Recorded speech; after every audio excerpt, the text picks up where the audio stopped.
এই মুহূর্তের সবচেয়ে বড় খবর, ফের রাজ্যের মাথা হেট হলো কলকাতা হাইকোর্ট।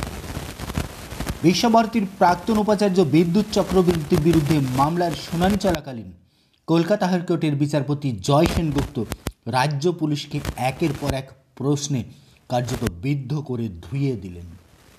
প্রশ্ন তোলা হলো পুলিশের ভূমিকা নিয়ে। এক কথায় প্রাক্তন উপাচার্যের মামলার প্রসঙ্গে সরাসরি বিরক্তি প্রকাশ করলেন কলকাতা হাইকোর্ট।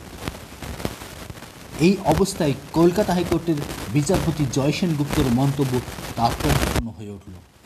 বিচারপতির মন্তব্য, আমরা দেখছি রবীন্দ্রনাথ ঠাকুর বেঁচে থাকলে তাকেও আপনারা কেস দেবেন। বিশ্বভারতীর প্রাক্তন উপাচার্য বিদ্যুৎ চক্রবর্তীর বিরুদ্ধে মামলার শুনানি ছিল। মামলাটি করেছিল পুলিশ, যেটির শুনানি চলছিল বুধবার। আর ওই মামলাতেই বিদ্যুতের বিরুদ্ধে অভিযোগ শোনার পর পুলিশের ভূমিকা নিয়ে প্রশ্ন তোলেন স্বয়ং বিচারপতি।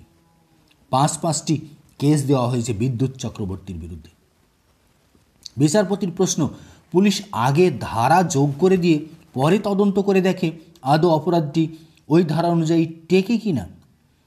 প্রথমে তদন্ত করে তদন্তে দোষী সাব্যস্ত হলে কী ধরনের দোষ তিনি করেছেন বা সেই প্রমাণের উপর, সেই তদন্তের উপর ভিত্তি করে কী ধরনের ধারা যোগ করা যায় সেটাই পুলিশের করা উচিত।